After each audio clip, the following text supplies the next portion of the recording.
Welcome. I have nothing in my cup because it's all in there. Because you can today. Because, no, I can't. Well, never. Yeah, so I will toast you. We're going to cheers you. We're going to cheers you. Welcome, Darragh. Welcome. Cheers. Aren't we lucky to have the wonderful Darragh? Darragh dance. Darragh. Aren't I lucky to be here with the two of you? Oh, Neil. Sorry. We started early. We're allowed. We've got Irish grannies. Darling, what a lovely treat. I hope it is. Oh, Yeah. I reckon. Yeah. Absolutely. Yeah. We talked ages ago about you coming along to chat with us and generally because you were up to so many amazing things in and around St Leonard's and then I did a little bit of a Google on you. Oh. Darragh O'Leary, I'm a typewriter. No. And it wasn't a typewriter, but anyway.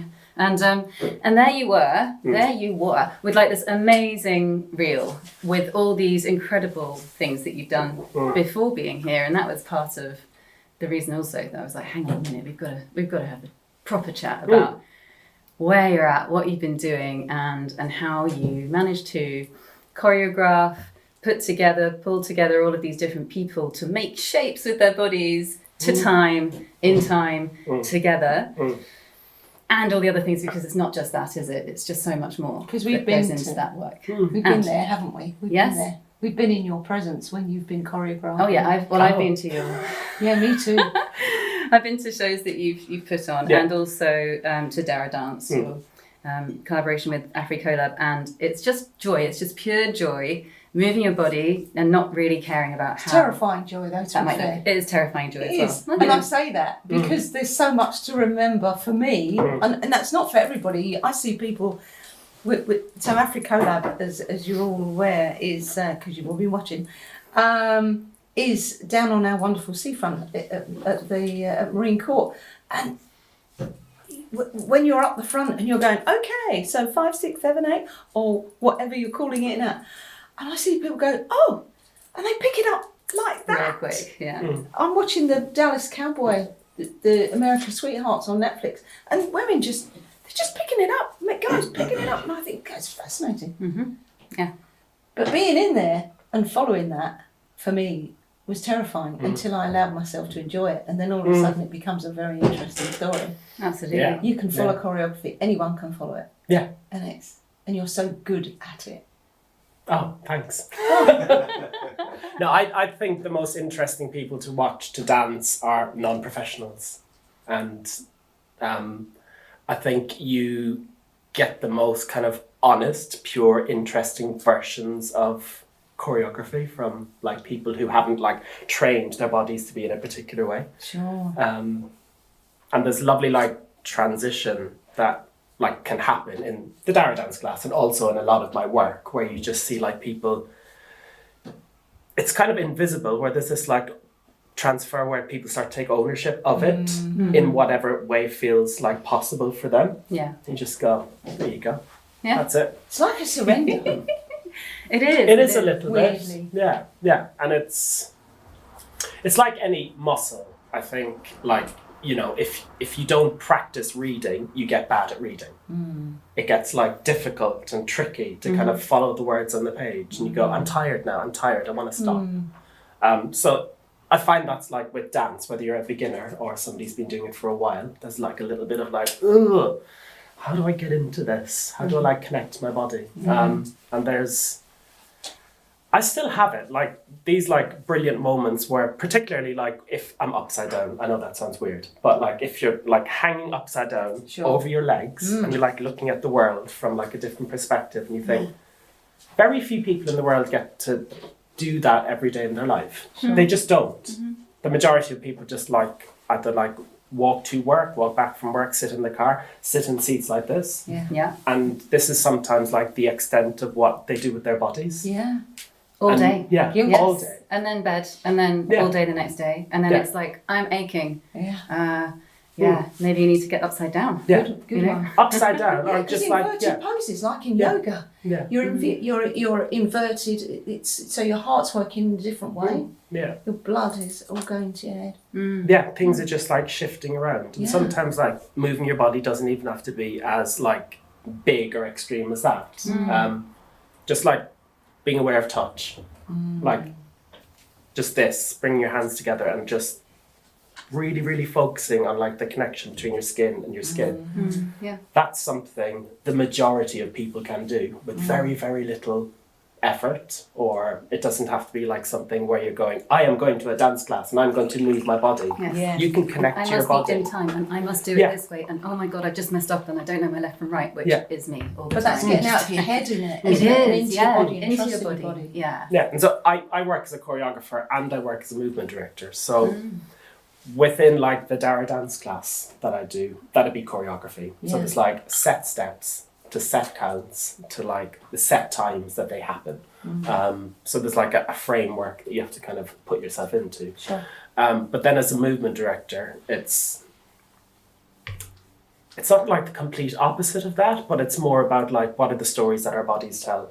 And whether that's like on a stage in a theatre or like every day like this where we're sat around. Just right now, like people will watch us and they will look at us and they will decide what story we are telling. Just based on the way we're carrying our bodies, the way we're sat, like our relationship to each other right now, the way the two of you are sat there in relation to me, in relation to the camera, it's all telling a story. Sure. Yeah. That's And fascinating, isn't yeah. it? Yeah. And it's a lot of the stuff that happens kind of unconsciously in our lives, the unwritten, unspoken social rules that go into all of the interactions that we make. So as a movement director, it's about just analysing and looking at the stories that a body is telling and a lot of it is in relation to a script. Like the script is asking a particular thing. Is your body telling that story? Telling that story, Yes. yeah. Or is it deliberately telling a different story to not to confuse, but A to subtext, say, maybe. a subtext, all of that kind of stuff. So it's not necessarily about like big, huge in time movements, but it's sometimes like the really small. Little subtle things. Yeah. Yeah. Yeah. Interesting. It's I love when you watch a play and there are players around the edge, but they're all engaged in some way as well. And if they're not, if someone's looking off, unless it's a nativity play, in which case that's just adorable and funny when everyone's that, looking isn't it? everywhere. Yes. And That's you know beautiful. that that's so cute. But in a theatrical performance, just watching how engaged the other people are with the story helps to hold the story, I think, as well. Yeah. I was wondering for you, what started it all off, as when you were a child, or was there something in particular that brought you to where you are now in terms of the things that get you fired up? Well, there's no like real history of like theatre or performance in our family. I guess the closest thing is that my granddad, he was a harp maker. Oh, wow. Wow. Yeah. That's excellent. So there is that like music, Yeah. like lineage. Yeah. But nobody really was on stage in our family. But growing up, my parents put us into music and to speech and drama. Well done. Yeah. So like these brilliant extracurricular activities, Yeah. particularly like the speech and drama, which was about like building confidence. Being comfortable with speaking out loud of other people. in front of other people. Really important. And so, did that for, I don't know, I can't remember when we started. It was like, I don't know, maybe 7 or 8. And I played classical violin as well up until the age of 16. Amazing. Wow. Which I was a really good sight reader. Oh, yeah. Great. And once my teacher like clocked onto that, they were like, "You're not practicing, are you?" I'm like, "But I don't need to. I can come into the class and just like And play just the play. pieces." Wow. And she was like, "No, you need to practice." Oh. I was like, "Oh." I was like, "Okay, you need to practice for an hour every day." And I started to do it, and then there was auditions for local panto in Cork, which is where I'm from, and so I went along, and there was like a dance audition, and they taught the routine. I did it. I was like, "Oh, I can do this." And then I got into the panto and did the panto, and they would like teach different dance Fantastic. routines. And I was thinking, oh, I can do this quite What was easily. it? What panto was it? I think it was Cinderella. Uh-huh. There's a company in Cork called CADA Productions, and they're linked to a stage school called CADA, so that's Cork Academy of Dramatic Arts. Cool. And so after I finished the panto, I thought, I want to do more of this. So I Yeah. joined CADA. Oh. And started doing some, I think, like weekly dance classes. Mm-hmm. And again, thinking, oh, I can do this quite easily. So then I started doing more. I think I maybe started doing about 2 or 3 classes a week. And dropped violin because I thought, this is too hard. I want to do the thing that's easy. Yeah. Yes. And this thing that I'm kind of picking up quite easily. Yeah. So like prior to that, I hadn't really danced at all. And then I just started to do more and more and more. And What kind of dance was it? Just all sorts of different styles? it was jazz and tap. Oh, okay. Nice. Yeah. Yeah. So, and I'd never done any ballet and didn't do any ballet at the time. But I was still in school, so I was like about to do my leaving cert, which is the equivalent of A levels over here. Yes, yeah. And I applied to do food sciences at a university in Cork, or applied biology and chemistry. That's where my brain was, like full science brain. Yeah. Or there was a full-time dance course, full-time foundation dance course as well in Cork. Oh my goodness. A place called Coláiste Stifón Naofa. That's the Irish name for the college. Yeah. And they had a foundation dance course. And I got my course, the applied biology and chemistry course. I got the dance course and chose the dance course. Wow. Fork in the road? Yeah. Wow. Yeah. It kind of was, but it wasn't. Yeah. It wasn't. I knew where I was going. Right. Yeah. But like in Ireland, most people stay in school until the leaving cert. That's just what you do. Yeah. And you just apply for university. That's just what you do. And so I just kind of went along with it, but at the same time kind of going, Beep, I beep, think beep. I'm going to go in that direction. Yeah. So started that full-time dance course, and I was like dancing Monday to Friday, 9 to 5. That was a shock to the system. Yeah. To your body. Yeah, like doing a ballet class every single day, every single morning. It's hard. Yeah. This is- And there's a It's brilliant... quite unnatural, a lot of it, isn't it? It is. That is the thing about ballet. It's Yeah. like forcing you into Yeah. positions that Yeah. your body doesn't naturally want to sit Absolutely. into. There's a lot of like rotation outwards, Yeah. where we naturally sit in this like kind of, it's like neutral, parallel position. Have you heard of a dancer called Bob Fosse? Yes! So Bob Fosse created that like dance Yeah. style because his did. body did not want to turn No, out. exactly. So his body and that's what made naturally- him so attractive to Yeah. so many people. He had such a ball. Yeah. And when you watch anything that Bob Fosse has choreographed, it all feels so. It undulates. Yeah. It is an undulating. Whereas ballet always to me looks like it's contorting. It's a very different antibody. Whereas Bob Fosse was pro body. Oh. Yeah. Sorry, Yeah. I didn't mean to interrupt. No. It's all of that. It's like you watch it and you go, oh yes. I can feel that. You I can can do feel that. it when I you're can watching do it. that, and you Yeah. feel yourself doing it when you watch Bob Fosse. Anything Bob Fosse, I can feel my shoulders because he's very sort of. He's like liquid kind of Yeah. committed. in dance. Yeah. He's Yeah. just so, and you just feel like it's so Beautiful. natural. Oh God. There's like a Introduce- beautiful sensuality to it, Yeah. like to the bodies, the male and the female bodies. Absolutely. But like ballet for me at the time, like starting that and continuing it was such like a brilliant and solid base for my dance technique. Yeah. Were you 18 then when you started? Yeah. About that? Yeah. Yeah. Okay. Yeah. So I did that for a year. Nice. And I knew that I wanted to go to a college in London. But I hadn't like had enough training at the dance course yet to be able to apply. Okay. Yeah. So the following year, when I was starting my second year, I decided like, yes, I want to apply. But I was met with resistance by the course leaders Oh. Okay. at that time. Like one of them said to me, you're not tall enough, you're not flexible enough, you won't get into these colleges. They'd be looking for a type. Well, that's what they said. And then in my head I said, fuck you, Yeah. I'm going to prove you wrong. Quite right. And I left that course, applied to one place, Lane Theatre Arts. I got it with a scholarship. Well done. And then the following September, I went there and did like 3 years of the most incredible training. Wow. Where in London was that? It's just outside of London. It's in Surrey. It's in Epsom in Surrey. All right. Okay. And famously, Victoria Beckham went there. Did she? Okay. Yeah. That is famous. Yeah.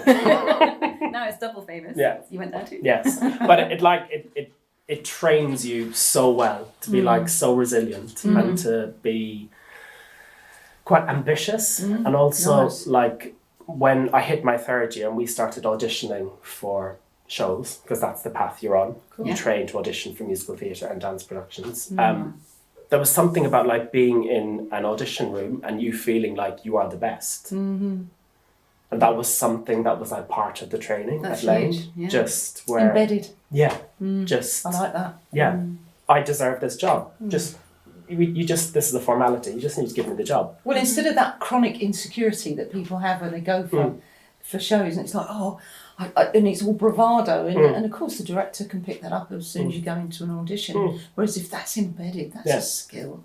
And that's also part of, and I know this on reflection, like my privilege of like training there as being a man, being a white man. I got a lot of opportunities while I was in my training, so that like built my confidence, I know, so that when I went out to audition, I was just like, well, of course I'm going to get these jobs.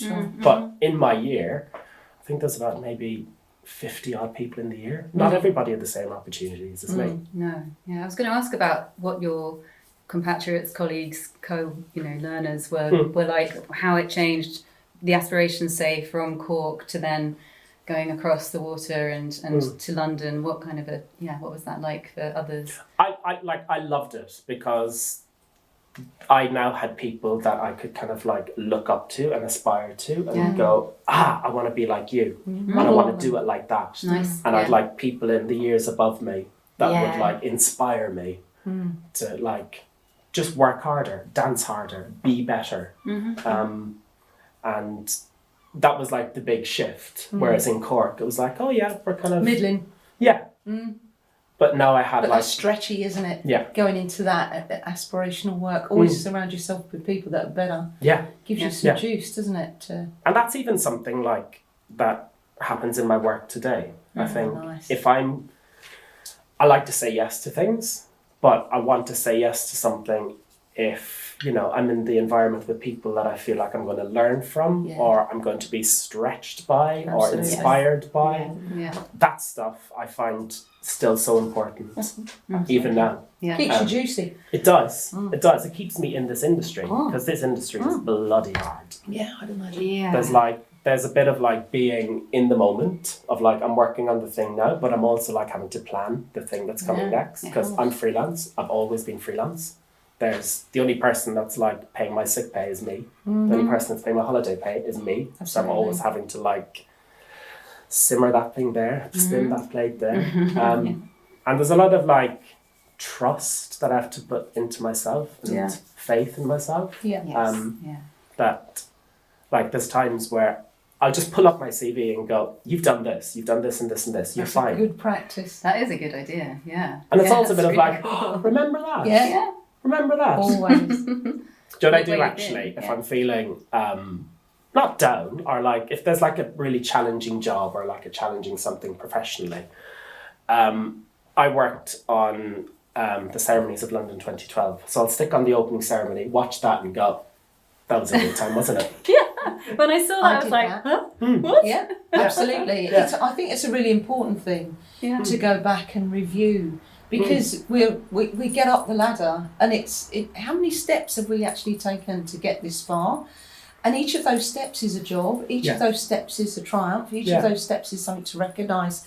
This is my body of work. Yeah. Yes. Yeah. Yes. And it's like going back over old reports of any kind of feedback. Yeah. And I get teachers to do that. I used to do that a lot when we were in training and saying, go back and look at some of the work you've done. Yeah. And when someone reminds you, Chris did this last week. Yeah. Chris said, oh, we were on so-and-so. And then we suddenly realised, oh my gosh, we did this together and we did this together. Oh, another body of work I've completely forgotten about. Yeah. But it all adds grist to the mill, doesn't it? And helps Absolutely. you, strengthens you. Yeah, it's all part of you. Yeah, and it's all part, I think, like the gratitude as well for Absolutely. kind of, you know, this is the work I put into my body of work. Absolutely. And I'm grateful to continue to work as well. Exactly. Because not that you're only as good as your last job, but there is a little bit of that. So it kind of helps like motivate you as well and propel you forward, for sure. Yeah. There is also to your work that I've observed here a deep kindness and care around the people that you're working with, and also in the way that you demonstrate self-care. I think one of the first times we had a conversation, you said, you didn't say, what have you been doing today? You said something like, what did you do today that made you feel great? I think that was what you asked me, and I was like, you know, that was like a real conversation opener. And I'd treated somebody doing massage, and they'd had a really kind of trippy experience with it, and we were suddenly on a level in our conversation that you just don't. Well, we went deep. You know, we went deep immediately, which was just so also lovely, rather than sitting on the surface and you know, skimming along.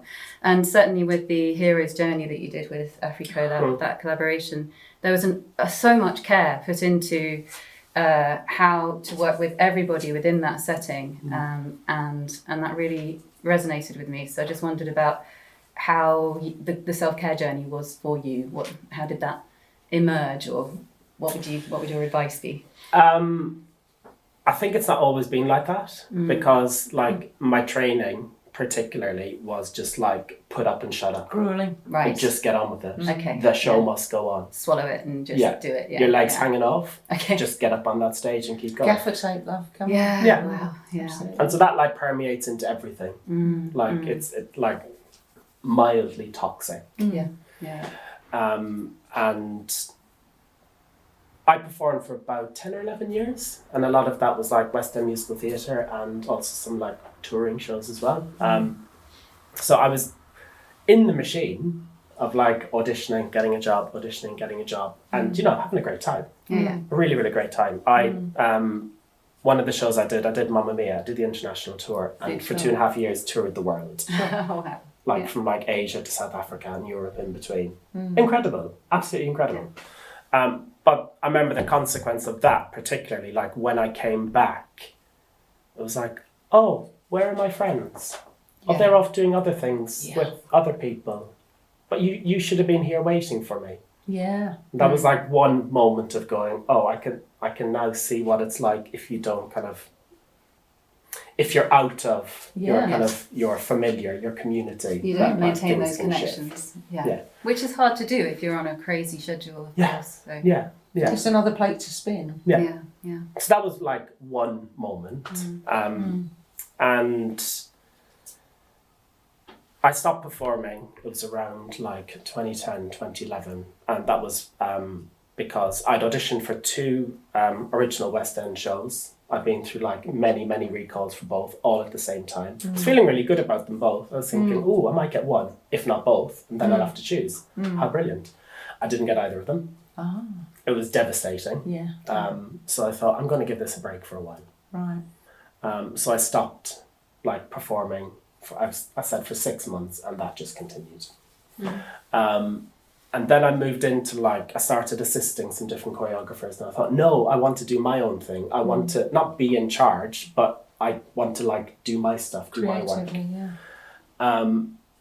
And it wasn't until I think, in 2012, I worked on the opening and closing of the Olympics and Paralympics in London. And that was like my first, I think, taste of working with like volunteer or community performers. Love it. Yeah. And yes, it was in a big scale. Yeah. Like some of we call them segments, like the different parts of the show would have up to like 1,500 volunteers. Yeah. But the only way to make something work is by like being able to speak to the individual. Yes. Yeah. And we were a team of 29, and we were like spread across the entire entire shows. Yeah. But speaking to the individual, finding out what they needed in that moment, whatever the need was. Yeah. And if you couldn't address it then, it was like, I'm just going to write this down. Make a note, I'll try my best to like address it, fix it, find out the answer, but I will come back to you. Yeah.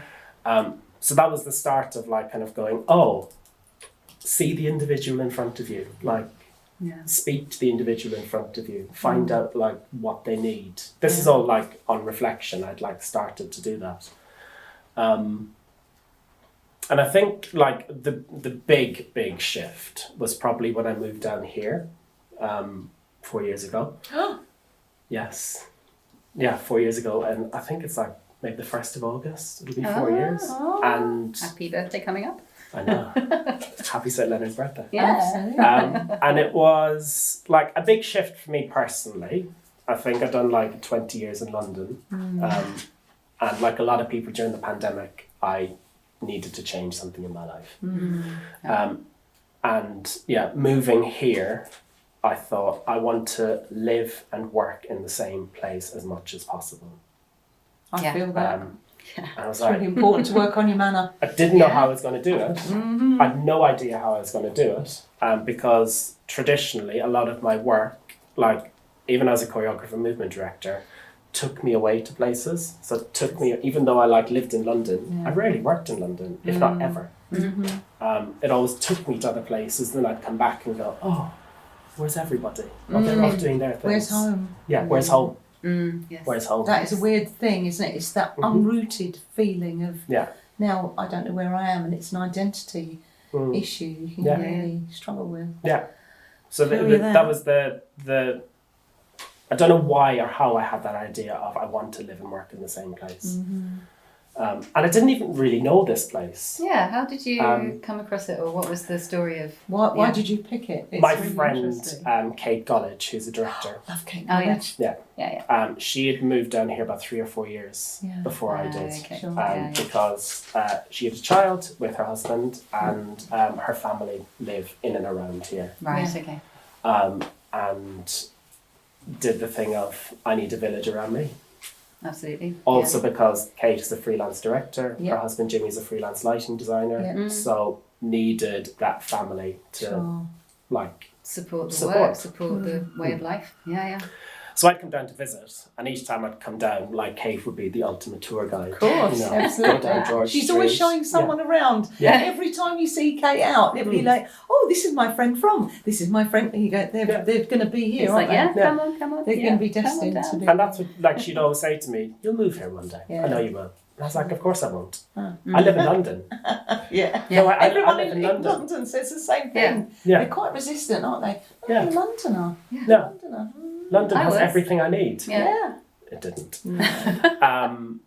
So, yeah, it was around like the second lockdown, and prior to that, I'd been living with my brother. He moved back to Cork. We had a house together.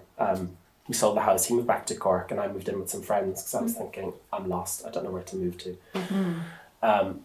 That first lockdown was lots of fun But yeah, for me and life-changing. other people. I know it wasn't for lots of other people. And then the second lockdown came around Christmas and winter. That wasn't as nice, no. This is awful. Yeah. We're trying our best here in this flat, but there's 4 of us in a 3-bedroom flat. We're really, really trying. But you know, Yes. it's tough, and we're acknowledging it's tough. It's close quarters. Yeah. So I thought I need to make life change, and I need to make it quickly. Yeah. Okay. Well, there was also the reality of, so when you're freelance and trying to get a mortgage, they look at your last 3 years of accounts Yes. Yeah. Yeah. to see whether or not you can get a mortgage. Sure. And I thought, if this goes any further, then they're going to be looking at like my accounts from pandemic, another year of pandemic. I'm going to be screwed.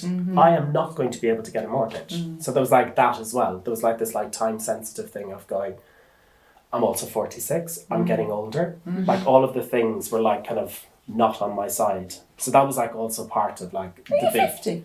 No, I'm 46. Oh, you're 46 now? So I am now. You Sorry. are now? I was going to say you're never 50. Sorry, I sounded like my granny there. You're never 50 now. 50. You're never 50. Come on. I was 42. You were 42, So, yeah. like, the chance of getting a mortgage become even harder Yeah. as you get Yes. into your 40s. And as a single person as well. Yeah.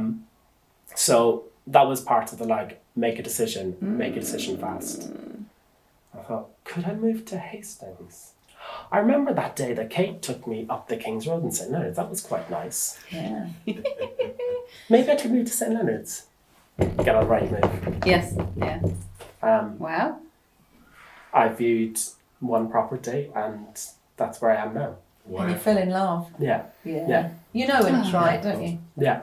And then, so the other person I knew was the partner of Anna Maria, who runs Africola. Dan Hope. So Dan, I had done, I think maybe like 4 pantos with. Whereas the choreographer, I know you had Dan, human. up in Ipswich. Yeah. Was that the rock and roll one? Yes. Yeah. Yeah. So I knew Dan. And I remember like a couple of years prior to like moving down here, it was like, yeah, we put in an offer on a house in this place called St Leonard's. It's like, oh yeah, that's near where Kate lives, isn't it? You know, joining up all of the dots. Yeah. So Dan was somebody else I knew when I'd moved down here. And I remember like bumping into him and Anna down in George Street one time at a pub going, oh, hello, nice to meet you. Nothing else. Yeah. And when I first moved down, this is all like a long-winded way of getting to like, how do you take care of people when you're working? I love it. Getting I love it. Yeah, it's a circle. We're on. We're halfway around. Yeah, it's good. I don't know if we're halfway. And it's to do with the thing of living and working in the same place as well. Sure. So when I moved into my flat, it didn't have any hot water. And it didn't have any hot water for weeks. And it was the end of the summer. So it was like, okay, I can swim in the sea today, but like, I do need a shower. Sure. Yeah. And Dan said, look, pop around anytime you want to have a shower. And I did go around for a shower. And Anna was like kind of busying around in the house. She was like, yeah, I need to go out because I need to open up the shop. So what do you mean, what's the shop? I said, oh, it's this place, Africola, down on the seafront that I opened up with Lily a few months ago. Lily's her sister. She said, pop down later if you want. So I went down to the shop that afternoon, and within like, I don't know, 15, 20 minutes, we had decided I was going to be doing dance classes there. Yeah. Fantastic. Like chatting to Lily. Lily Of course. just went like, she's yeah, infectious, isn't she? She just sparked it. let's do a class. I said, where? Here. Absolutely. What do you mean? She said, we stack all of the things away and we could do the class here. And Anna was there as well. And Anna tells me this story now. She didn't tell me it at the time, but she said, I knew that like when we were chatting and when we met then, she was like, I knew that we were going to make some work together. We were going to make some shows together. Sure. Yeah. She said, I didn't want to tell you because that would probably overwhelm you and scare you. But I just knew when we met, we were going This to guy. work. Yeah, absolutely. And so, like, that like started like my journey of working with Anna and Lily, and this is how I like learn about and like have adapted my way of working. It's being in relation to other practitioners and seeing how they do it. Yes. Yeah. You go, oh, you can do it this way. You can swim like this. Yeah. Yeah. You can ask people what they need. Yes. The thing is though, It's you very have to brave. act on it. Yeah, of course. Yeah. And that's why like really like worthwhile and embedded participation and community work, the stuff that like really matters, it takes a lot of time. It does. And it takes a lot of effort. Well, And it especially takes a when you lot of- open that door of what do you need, because Yeah. when you're so used to directing and telling people what you need from them, Yeah, you control it. But if you start asking people what do you need, it becomes a very different story, doesn't it? yeah. Well And done you for it's- doing it. And it's work that's like ongoing because like people show up in different ways Yes. Yeah. every day. Yeah. Like- Well, the door opens and something else might fall out first, Yeah. and you've got to deal with that before you Yeah. can do the work. Yeah. And that's a wonderful way of thinking about how to navigate practice. Yeah. And being prepared for it to like change. Yeah. As like somebody might walk through the door and say, this is how I am today. Yes. And that can change. Absolutely. And like being prepared to be able to like not necessarily hold it, but just allow it to be in the Yes. space. Yeah. And that's Because that changed the dynamic for them and for you for the day. yeah. And you've Yeah. got to work with that, haven't Yeah. you? And that's like been, I think, in a lot of my work.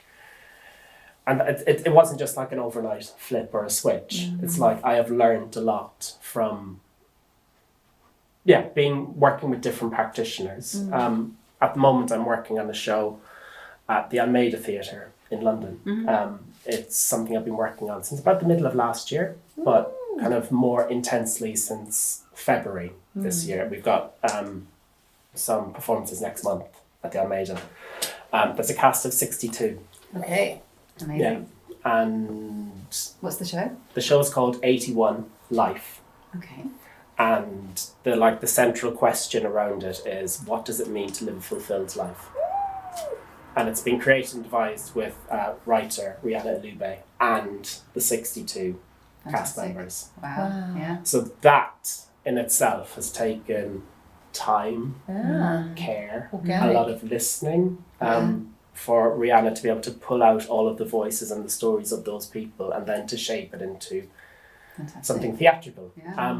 But the only way we can like work with all of those people is by having a huge amount of resource of like time, money and people Yeah. to support all of these participants that we're working with. Yeah, sure. One of the organisations is Cardboard Citizens. Oh, they're really Wow. So they work with people who've experienced of homelessness and poverty. Yeah, of course. And it's they're an organisation that work through creativity and the arts and theatre. Yeah. But there's no but. It's the service users and members or participants.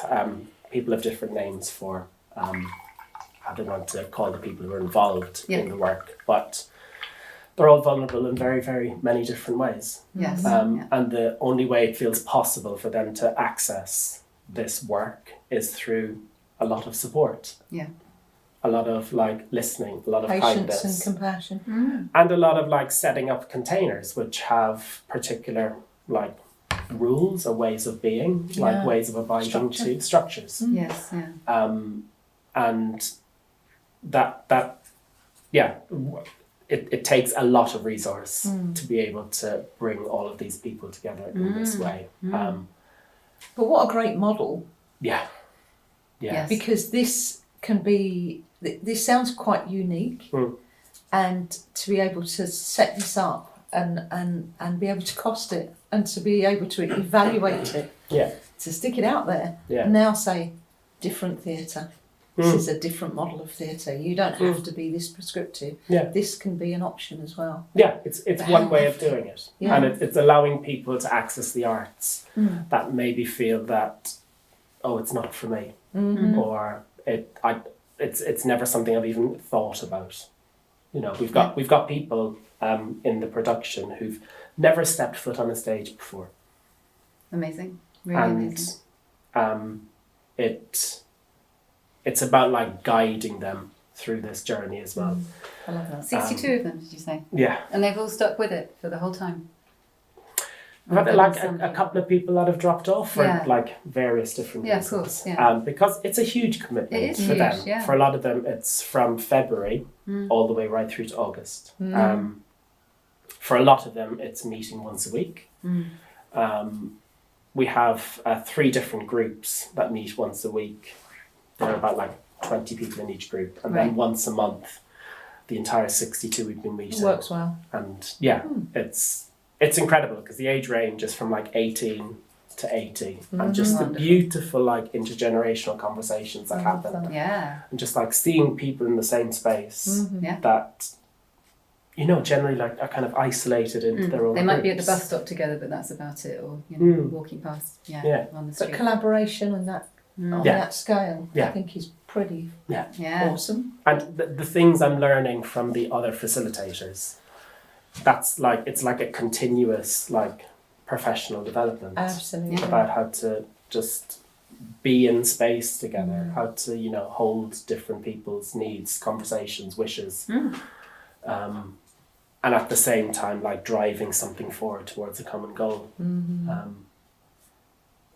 It feels like lovely. It's like, ooh, I'm still like stretching into Yes. stuff. Yeah. It's also a world where I never imagined myself 20 years ago, where it's like graduate from college. And it's like, here I am on the West End stage in Fame the Musical. This is my life. This is my trajectory. This is what I'm going to do. Yeah.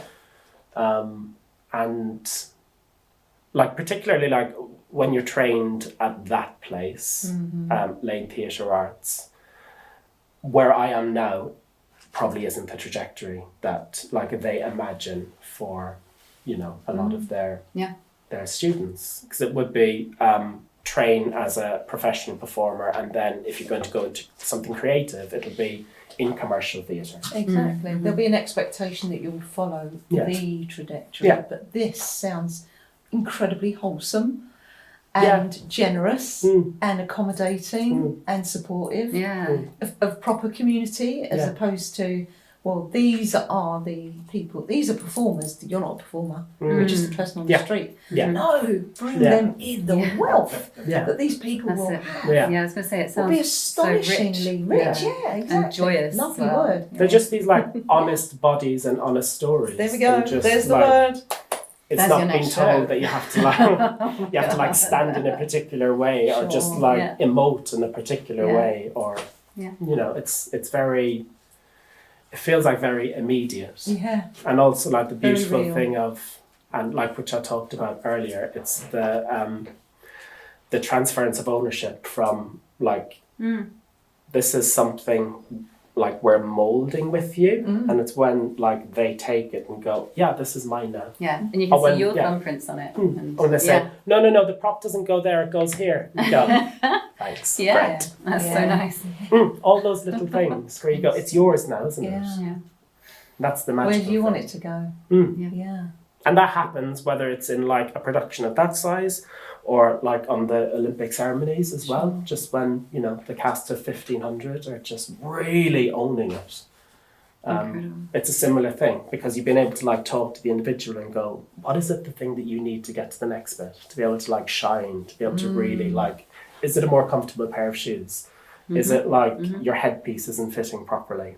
Because very often people with no experience of theatre don't realise that they can ask for something Yeah. to like feel a bit smoother, softer, kinder to themselves. And You're like offering them the WD-40, if you like. that lubrication Yeah. to get something Yeah. like easy and seamless, and it doesn't have to be hard and jaggy. I know I use these terms, but yeah, to me that's how it would feel Yeah. if I was directed by yourself. it doesn't, I mean, I don't say this lightly, it doesn't have to be violent.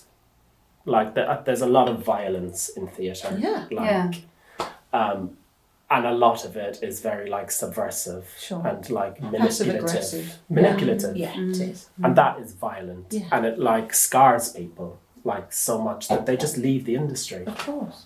Um, Many autobiographies been Yeah. written about, Yeah. you know. Yeah. the Theatre stars. is really difficult for anyone with caring responsibilities. It makes it impossible for you to have a thriving, successful career and care for somebody. That's huge. Yeah, it That's is really huge.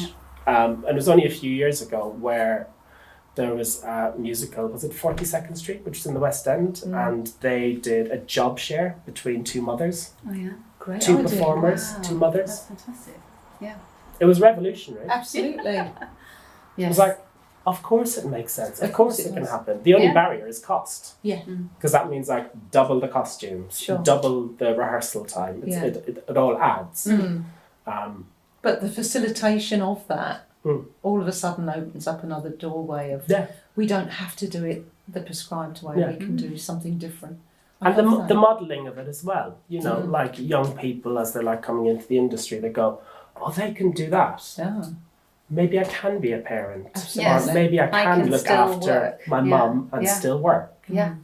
It's just another way of doing it. And you can't see you can't be what you can't see. So if it doesn't exist, how can you even like dream that it exists? Absolutely. Particularly in an industry that's so like challenging and difficult already. Yeah. But this is why this pioneering work is so important. I don't think it's pioneering though. Yeah, Lots of people are doing it. It's just not very like public and like public facing. As in like people are doing it in small like charitable organisations Yeah. all around this town anyway. Sure, Like sure. it may not be like front facing Yeah. like big theatre like the Almeida, but Yeah. like this stuff is being done by the people and will It's continue how to be done by the community people. works. Isn't Yeah. it? It's how, well, at the end of the day, it's how Amdram works, isn't it? Yeah. It's how Yeah. all of those little things that we take for granted Yeah. work but to actually take it onto a West End stage and make that. Yeah, happen we're just putting it into like a big, Yeah. like a big container and a big Sure. structure, but Shining it's a light happening. on it. Yeah, and which it's happening is on so smaller important. scale as well. But it's like in that theatre, it's down to the creative ambition of Danny Parr, who's the head of the creative learning there at the Almeida. This is the third production I've worked on with the Almeida, with like a community production, and each one has been hugely ambitious. Like there's this thing around like community work that it needs to be patronising and basic, and speak to the lowest common denominator. Yes, because they don't understand this discipline, or they've never done this, therefore let's keep it in a dumbed down, Yeah, That makes me cross. easy Yeah. access. yeah, Be insulting, underestimating human Yeah. ability to. yeah. Yeah. And it's her drive and her ambition to make like this work as not as professional, but as of like a high standard as the main stage work. That Good storytelling, right? Yeah. Just bringing out those stories and allowing co-authorship and ownership over that. Yeah. That's just That's a big Yeah. deal, isn't it? When you think about it, Mm. giving ownership to, when you're always used to seeing the credits, this person's responsible and this person, and they get all the spotlight, but actually giving that over to the actual community that you work in. Actually, they did most of this. It was this lot Yeah. actually. And it We was a- facilitated the space and the cost, and Yeah. we got the funding, and but look what can happen when you leave. It's a bit like letting kids direct. John was saying earlier about the kids directed the parents for the last day of school, and I love that. I love give it over, So cool. give it over. Yeah. It's just it says a lot of trust and creativity. Yeah. And so it's not all about the control of the wielder of the power.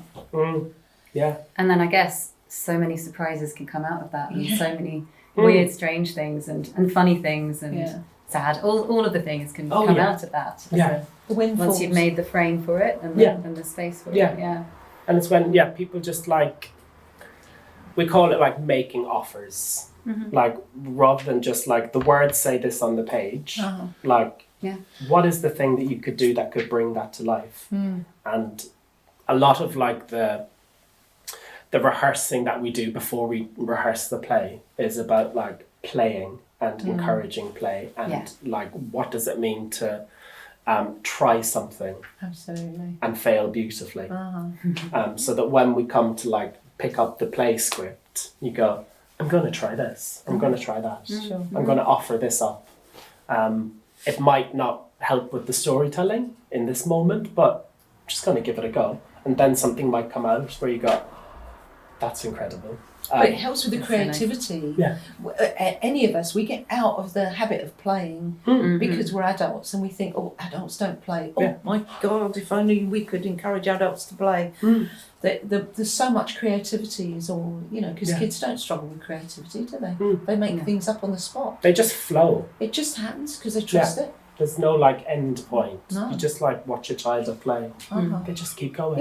Yeah. And they don't finish until they're exhausted, and you're sort of got into a box of Chardonnay in the kitchen with straw and saying, I can't take it anymore, and they're going, but I still want to play, Mummy, I'm still here. And look, I could do this. Yes, you can, darling, you're quite right. Oh look, it's I'll 7 o'clock. Go to bed, get in the bath, let's do the downtime. But it's true, children don't, they're inexhaustible because their creativity is just going and going. Adults lose that ability because they think, playing's for children. We unlearn it, I think. Yeah. We're conditioned out of it, aren't we? Yeah. Behave yourself, act your age, all those stupid statements. Go out and earn a living. Oh God, Oh, yeah. grow up, all those.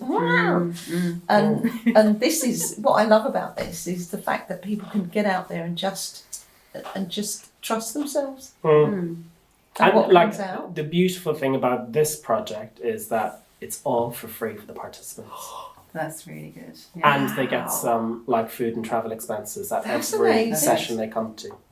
Fantastic. And that's like, so money is a barrier for a lot of people. Exactly. And so that's one barrier you can just take away. Yeah. And say, you can be part of this, it's for free. Yeah. And we'll give you some expenses. We'll help you get there Yeah. because that's another thing, isn't it? Yeah. Yeah. And you don't know what the barriers are until somebody or not that they say, but like you start to open up a conversation, and it can sometimes be like a long and gentle conversation Yeah. where you're trying to find like clues. Yeah, And go, exactly. Here we go. so Yes. you've got 3 kids and Listening. there's nobody else at home to look after them. Do you think childcare might help to be able to get you to this session?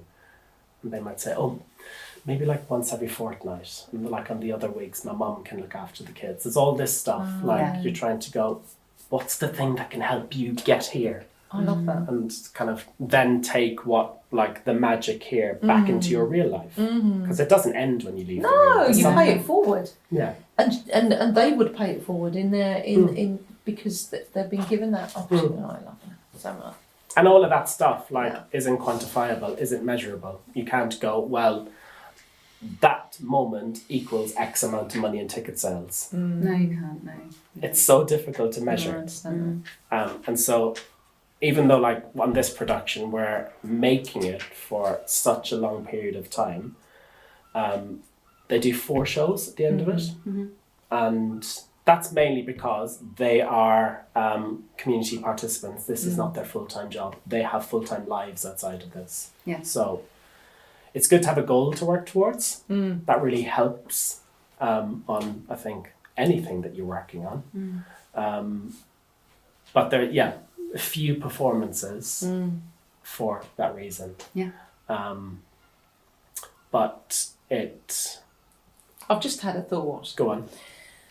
The next one you do, have a documentary team, and I mean a small documentary team running alongside it if you're not already doing that. Yeah. Because that gets you all of that evidence, because you're talking about it beautifully.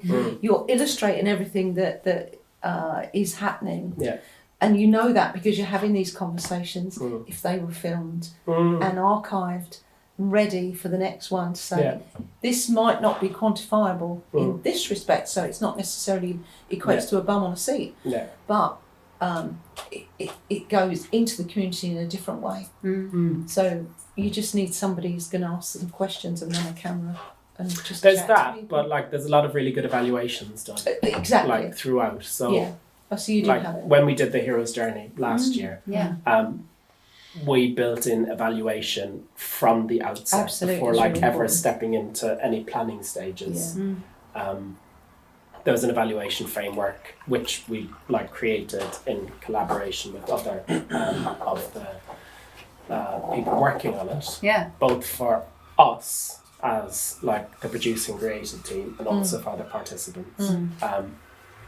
So that, because it can be something that can be very easily like forgotten about or kind of tacked Oh on. no, they're Yes, really I know. important. And then It's you really It's the important. most important thing when you're running anything in that way to Yeah. get your evaluation actually embedded right from the beginning. and the moment's gone as well. They're trying to Yeah. remember back to how they No. felt Yeah. if you're doing it Yeah. later on. So, It's an ongoing yeah. calibration. We always measure.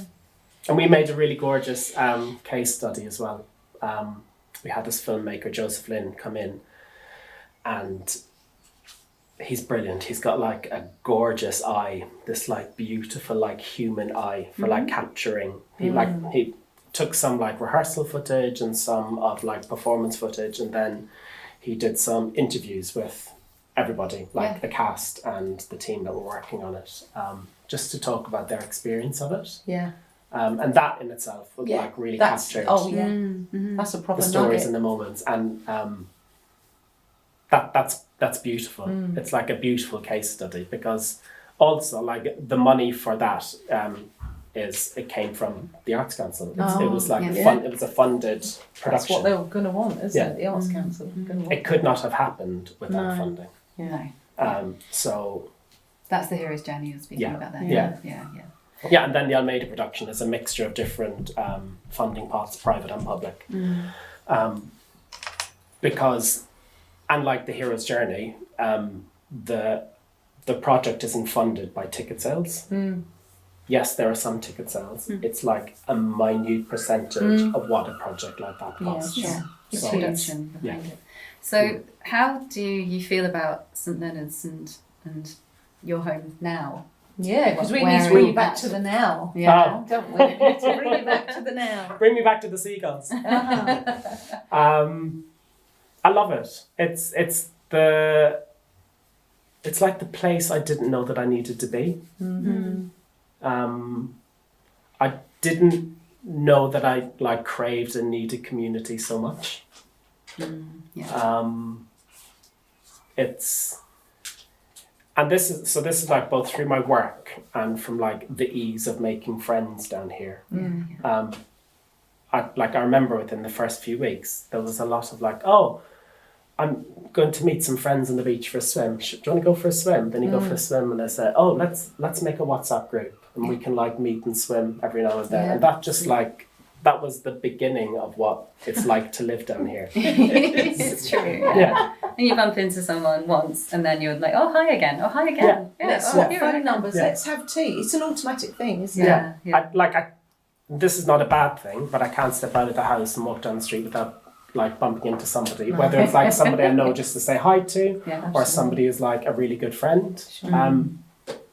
I know a lot of people in this town. Like my brother came to visit last summer, and we just took a walk along the lower prom. And after about 10 minutes, his partner said, "You're like the Lord Mayor of St. Leonard's."